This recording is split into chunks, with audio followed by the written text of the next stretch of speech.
Bonjour à tous et bienvenue à une autre émission d'Objectif. Aujourd'hui, je reçois Mme Cynthia Boucher, directrice de l'aménagement et de l'environnement à la MRC des Appalaches.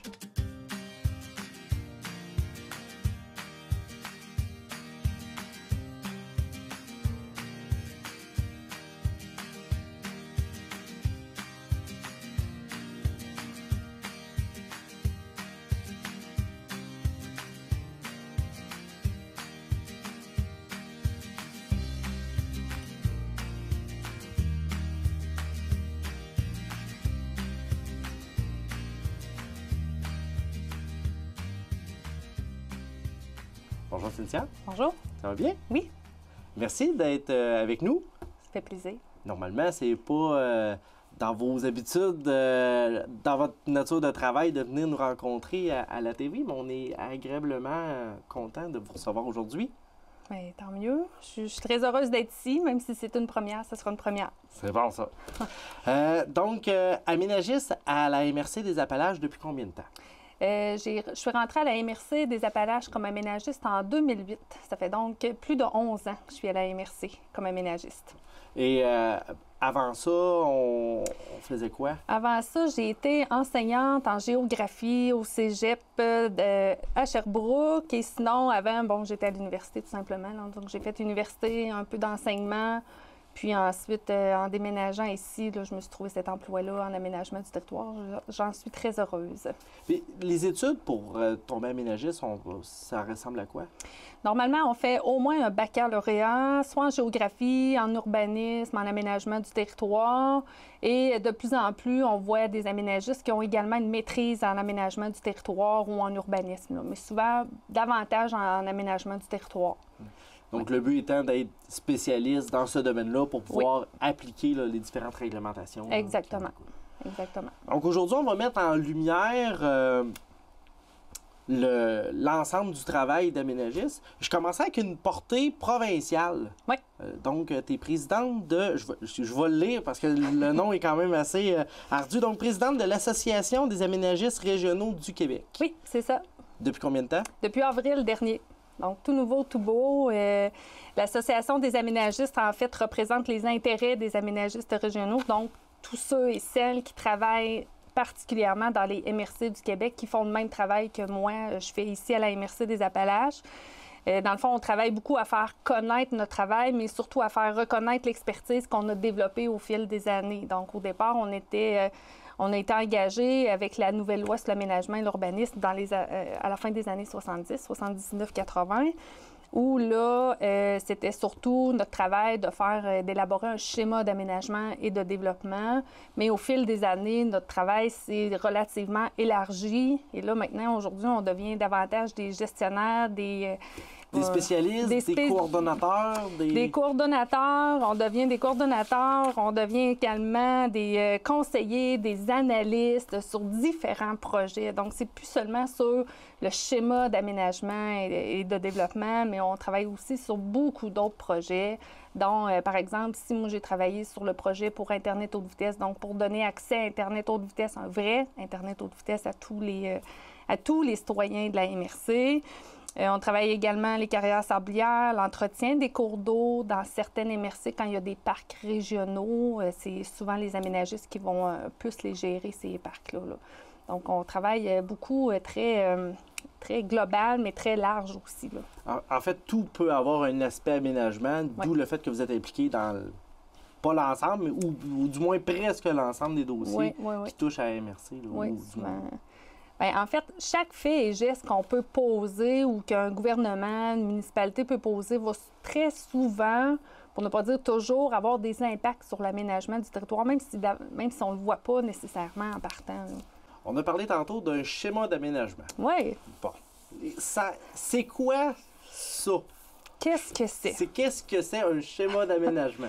Premièrement, les schémas d'aménagement, ce sont des documents qui sont obligatoires. Donc, chaque MRC se doit d'avoir maintenir à jour un schéma d'aménagement et de développement. Donc, on est régi par la loi sur l'aménagement et l'urbanisme, je l'ai dit tantôt.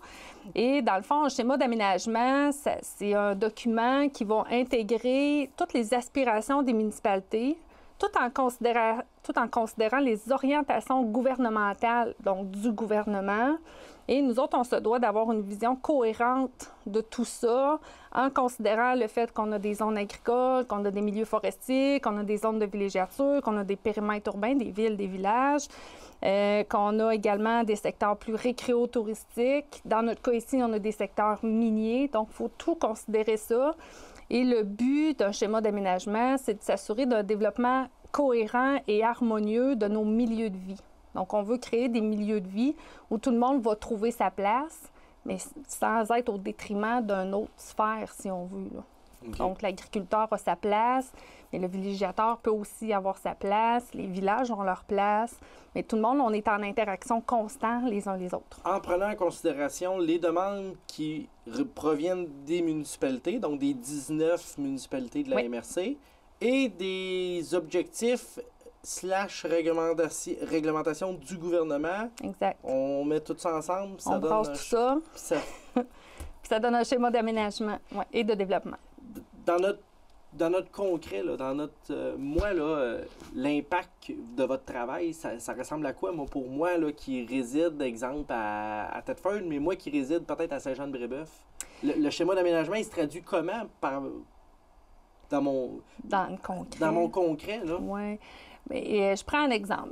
Saint-Jean-de-Brébeuf. Saint-Jean-de-Brébeuf a son village. Là, il est permis de développer les villages. Puis souvent, ce qu'on dit dans nos schémas d'aménagement, c'est qu'on laisse le loisir à la municipalité de développer son village comme elle le veut. Mais évidemment, ce qu'on souhaite, c'est qu'il y ait du développement résidentiel, notamment. Mais il faut regarder aussi où est-ce qu'ils vont placer, par exemple, les activités industrielles ou commerciales. Bon, peut-être pas à Saint-Jean-de-Brébeuf, c'est moins évident comme ça, mais si on regarde tout le tour du village de Saint-Jean-de-Brébeuf, par exemple, c'est de la zone agricole. Donc, tout est pas possible de faire ou de comme usage à l'intérieur de la zone agricole. Là, à ce moment-là, on a en plus la loi sur la protection du territoire et des activités agricoles qui entre en ligne de compte là-dedans. Et dans le fond, pour pouvoir permettre notamment des résidences à l'intérieur de la zone agricole, on a travaillé un projet qu'on appelle une demande à portée collective, où là, on a travaillé à identifier les secteurs les plus dynamiques dans la zone agricole. Donc là, on a des champs de culture, là, on a des grosses fermes, d'élevage notamment. Et là, on a dit, ces secteurs-là, on ne va pas permettre d'autres usages que les activités agricoles, grosso modo. Okay. Mais ailleurs, dans les secteurs plus forestiers, parce qu'il y a quand même de la forêt dans la zone agricole, bien là, est-ce qu'on peut se permettre de mettre des résidences, d'implanter des résidences sans que ça vienne à l'encontre, si on veut, des activités agricoles?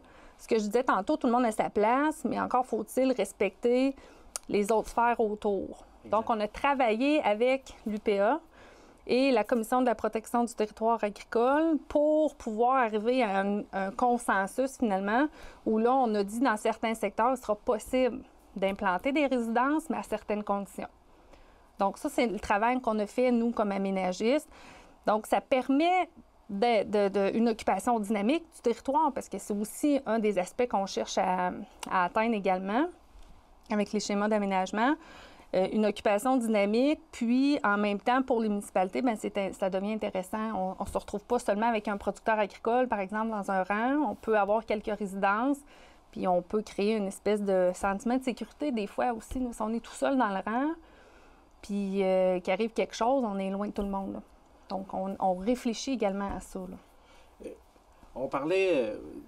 je trouve ça très intéressant dans le sens où c'est là qu'on voit un peu l'impact que ça a sur notre quotidien et où le développement social, le développement économique de la région puis de la MRC. Oui. On parlait tantôt qu'on a fait aussi un comité consultatif. Oui, en environnement notamment. Pour avoir un lien avec le schéma.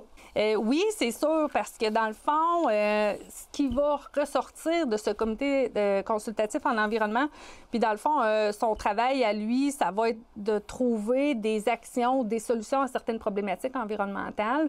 Puis une des premières actions qu'on va mettre en place, c'est d'adopter une politique de gestion des cours d'eau, mais également trouver des actions ou des solutions à certaines problématiques environnementales.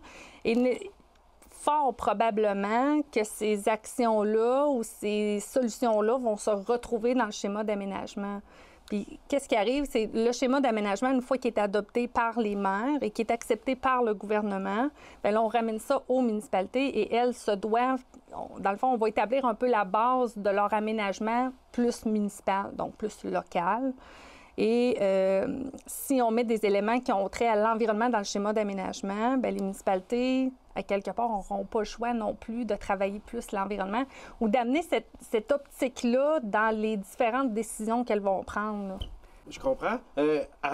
J'ai des questions sur le comité, mais j'ai une autre question qui m'est revenue sur le schéma, dans le sens où on disait qu'il est accepté avec le gouvernement. Est-ce qu'il y a une date limite, dans le fond, pour le schéma? Est-ce qu'il doit être révisé? Y a-t-il des termes? Normalement, un schéma d'aménagement est en vigueur et doit être révisé après 5 ans de son entrée en vigueur. Okay. Donc, pour ajuster les zones... Oui. Pour revoir les orientations qu'on va s'être données, les objectifs qu'on va s'être donnés dans le schéma d'aménagement.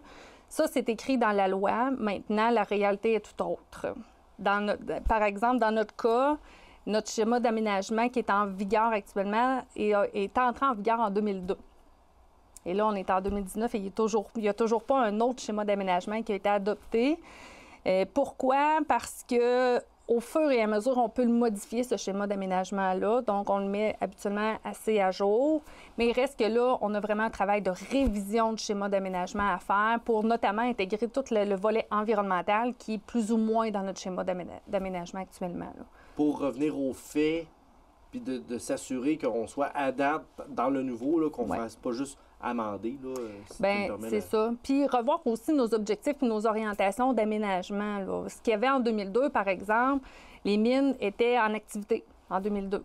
C'était très important que les activités minières soient permises partout sur le territoire. Aujourd'hui, le fait est tout autre. Il n'y a plus aucune exploitation, donc... On n'en a plus. Mais on a un passif minier quand même qui est là. Donc, c'est de voir, est-ce qu'on souhaite toujours permettre les exploitations minières partout sur le territoire ou non? Il faut tout réfléchir à ça. Donc, il y a des éléments, des fois, faut faire attention qu'on l'inscrit dans le schéma pour ne pas dire une chose et son contraire dans le même schéma. Donc, raison pour laquelle il faut le réviser aussi, là. On parlait du comité consultatif. Qui en fait partie de ce comité-là? C'est-tu à saveur MRC, évidemment? Là? Oui, c'est sûr. On a 4 maires sur ce comité-là. Il va y avoir le directeur général, moi-même. Il va y avoir la technicienne en environnement. On va également avoir une personne du Gros-Bec, donc d'un organisme de bassin versant. Du CRECA, le Conseil régional de l'environnement de Chaudière-Appalaches. Et j'ai oublié une personne, de mémoire, il y a une autre personne. Mais quand même, ça va permettre le pouls général de la MRC, des différents développements qu'il peut y avoir et des impacts. On pourrait arriver. Puis, on devrait avoir un résultat de ce comité-là en 2020. C'est sûr que là, on commence. C'est tout nouveau. Officiellement, on n'a pas encore eu une vraie rencontre de ce comité-là. Il a été nommé la semaine dernière, donc au dernier Conseil des maires. Mais c'est sûr que dans la prochaine année, on va se rencontrer assurément, là, je vais dire, mettons, 1 à 4 fois. Là. Tout dépendra des dossiers qui seront mis de l'avant dans ce comité-là. Mais c'est sûr qu'on va commencer petit à petit. Mais comme je disais, on a beaucoup de travail à faire aussi. On a beaucoup de sensibilisation, de discussions à avoir aussi là, pour intégrer cet élément-là dans nos discussions et nos pensées aussi, là, nos réflexions. En début d'entrevue, tu mentionnais que c'était tout nouveau, la direction de l'aménagement et de l'environnement. Donc, on a regroupé finalement un peu ces deux services-là de la MRC sous une même direction, si on veut, qui est maintenant chapeautée par toi. Le but, c'est d'apporter un nouveau souffle à l'environnement, à la MRC, pour que ça devienne une priorité. On a parlé un petit peu tantôt. Concrètement, là, on parlait d'une politique de gestion des cours d'eau. Le terme est quand même assez général. C'est quoi ça va venir nous dire, cette politique-là? Oui, en fait, là, les MRC, on a la compétence des cours d'eau. Donc, le gouvernement, par la loi sur les compétences municipales, nous a donné le mandat de gérer les cours d'eau. Actuellement, selon la loi, la seule obligation qu'on a, c'est d'enlever toute obstruction dans les cours d'eau. Donc, s'il y avait vraiment à se créer un barrage par des arbres tombés ou tout autre élément, on a l'obligation d'aller dégager tout ça. Mais la plupart des autres MRC je dirais peut-être pas au Québec, mais proche du Québec, ils ont une politique de gestion des cours d'eau. Puis, dans le fond, cette politique-là va venir surtout clarifier qui fait quoi, où, quand, comment, puis qui paye quoi, finalement. À quel niveau? Municipal, Exactement, MRC le et citoyen. provincial, le citoyen aussi, qui est bien souvent, normalement, on est sur un terrain privé que le cours d'eau passe. C'est exactement. Puis souvent, la problématique va se retrouver sur un terrain. Mais là, ce qu'il va falloir également réfléchir dans tout ça, c'est, oui, il y a un impact sur un terrain X, mais souvent, la problématique est en haut. Donc, il va falloir aussi réfléchir au fait d'aller voir plus haut en amont, finalement, du cours d'eau pour essayer de trouver où la problématique, puis aller régler la problématique là où elle est vraiment, plutôt que de toujours recommencer, par exemple, un entretien du cours d'eau au même endroit. La problématique n'est pas là réellement, elle est plus haute. Donc, il faut aller voir ça. Donc. Mais globalement, la politique, elle, va surtout dire qui fait quoi, puis qui va payer les frais aussi, là. Donc... Ma question peut être drôle, là, ouais. mais un cours d'eau, là, c'est quoi qui est considéré comme un cours d'eau? La question vaut 2000 pièces, je vous dirais. En fait, depuis 2018, la loi sur la qualité de l'environnement, elle, a déterminé c'est quoi un cours d'eau. Et je vous dirais que tout petit filament d'eau, qu'il y en ait tout le temps, donc de façon permanente, ou que le cours d'eau soit à sec l'été. Donc, au printemps, quand à la fonte des neiges, il y a de l'eau qui coule, mais le reste de l'été, il n'y en a pas. C'est un cours d'eau aussi. Donc, surtout qu'il y a un lit d'écoulement naturel. Donc, il n'est pas droit directement. Il y a quand même certains méandres dedans qu'on appelle. Le fond du cours d'eau est assez naturel. On voit que c'est plus sur couvert rocheux, si on veut, là, avec de la gravelle.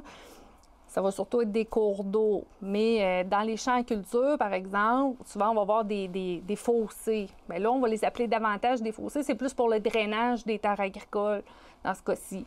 Mais sinon, pratiquement chaque filament d'eau, petit ou très, très grand, comme une rivière, va être un cours d'eau. Donc, ça implique vraiment pas mal tout le monde, dans le sens où tout le monde a... Ou bien, je dirais tout le monde. Peut-être pas tout le monde, parce que des fois en ville, on en a moins, mais tout le monde qui réside, du moins dans un milieu rural, a un cours d'eau ou un cours d'eau sur son terrain assez facilement. Là. Ça peut arriver assez fréquemment, exactement. C'est sûr que les fossés du chemin, eux, sont surtout considérés comme des fossés. Mais c'est vrai que s'il y avait un filament d'eau qui se retrouvait dans ce fossé-là, bien, le filament d'eau, assurément, lui, c'est un cours d'eau. Là. Ouais. Donc, ça va venir quand même Ça va venir apporter quand même une grosse nouveauté en termes de gestion de travail là, de votre côté. Là, on le fait déjà, ce travail-là, depuis plusieurs années. Là, de la façon qu'on a fonctionné jusqu'à là, quelques années, je dirais, c'est qu'on demandait à l'environnement de déterminer si c'est un cours d'eau ou un fossé. Mais depuis qu'on a eu notre personne qui était en place avant celle qui est là aujourd'hui, avait commencé, lui, à déterminer lui-même si c'est un cours d'eau ou un fossé, parce que c'est notre compétence. Donc, c'est à nous de déterminer tout ça, mais il y a certains critères là, qu'il faut prendre en considération pour déterminer si effectivement c'est un cours d'eau ou si c'est un fossé. Par exemple, si la source est naturelle, habituellement, on va dire que c'est un cours d'eau. On parlait cours d'eau, bien évidemment. On a la particularité, nous, à MRC des Appalaches, d'avoir 4 bassins versants, dont 3 bassins de tête qu'on appelle. Là, j'ai de l'air bon, mais j'avais pris de l'information avant. C'est quoi un bassin versant et un bassin de tête? Donc, la différence entre un bassin versant normal, on va dire, et un bassin de tête? Oui.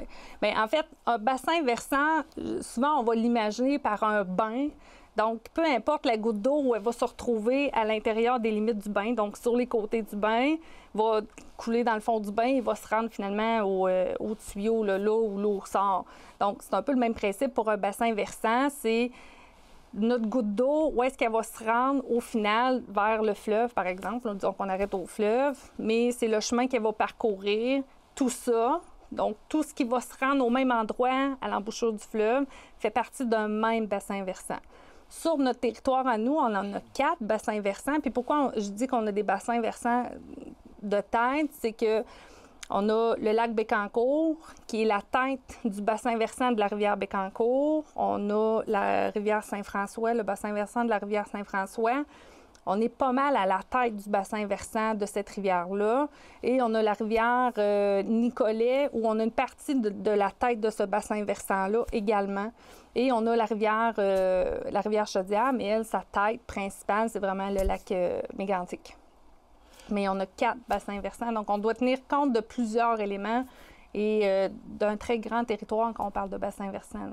Oui, de l'impact, parce que, tu sais, à Thetford, on la voit, la rivière Bécancour, elle n'est pas nécessairement très large et grande, mais si on continue son chemin pour se rendre jusqu'à la ville de Bécancour, où elle se jette dans le fleuve, c'est pas la même, ça n'a pas le même type de rivière du tout, là. Mais l'impact que nous, à Thetford, on peut faire, MRC-Appalaches, qu'on peut avoir sur notre rivière, ça a un impact directement à la sortie. Là. Oui.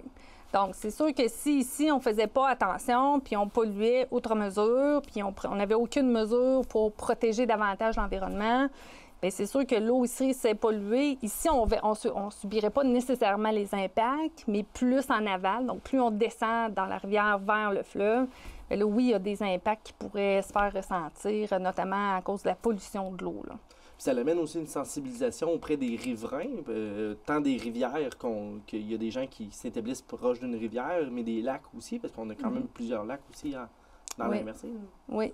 Puis les lacs, mais c'est un autre élément. Je disais tantôt que dans le schéma d'aménagement, on avait peu d'éléments qui touchent à l'environnement, ne serait-ce que la protection des rives, donc des berges, des lacs surtout. C'est sûr que si comme riverains, on ne protégeait pas nos lacs, puis qu'on ne faisait pas attention vraiment à cette berge-là, bien, ce que je disais tantôt, c'est que c'est nos investissements qui risquent de prendre leur coût. C'est-à-dire que si on est capable de se baigner aujourd'hui, puis que dans 20 ans, on n'est plus capable de se baigner parce que l'eau est trop polluée, on a beau avoir une super belle maison sur le bord du lac, ça se peut qu'elle vale un peu moins cher. Mais c'est sûr que c'est pas juste les riverains là, qui ont des impacts sur les lacs, mais c'est quand même, ils font partie de la solution, finalement, pour protéger les lacs. C'est un tout, là, finalement. Ouais. Là. Donc, il faut que chaque partie mette l'épaule à la roue pour arriver à la solution qui est la préservation de ces milieux-là. Oui, exactement. On parlait aussi d'un moratoire sur l'agrandissement des fermes. Donc, c'est quoi l'impact que ça a aussi sur l'aménagement du territoire? C'est sûr que je vais prendre un exemple, on voudrait agrandir un périmètre urbain, donc un cœur de village, un cœur de ville, mais dans la MRC, on a plusieurs municipalités qu'aussitôt qu'on sort du village, donc du périmètre urbain, on se retrouve en zone agricole. Et souvent, on va se retrouver dans des secteurs où il y a déjà des terres en culture. Quand on réussit à agrandir le périmètre urbain, puis on va chercher ces terres en culture-là, pour le producteur lui-même, il perd des terres en culture et normalement, il ne peut pas vraiment agrandir ces terres en culture. Donc, pour lui, c'est une perte. Donc, pourquoi il y a ça? Parce que justement, dans nos cours d'eau, et là, ça fait quelques années, ça mériterait d'être révisé quand même, mais ça, c'est vraiment au niveau provincial. Il y a un moratoire, c'est-à-dire qu'on n'a plus le droit d'agrandir nos terres en culture, sauf quelques exceptions. Mais il faut... donc, c'est ça, les producteurs agricoles, ils ne peuvent pas agrandir.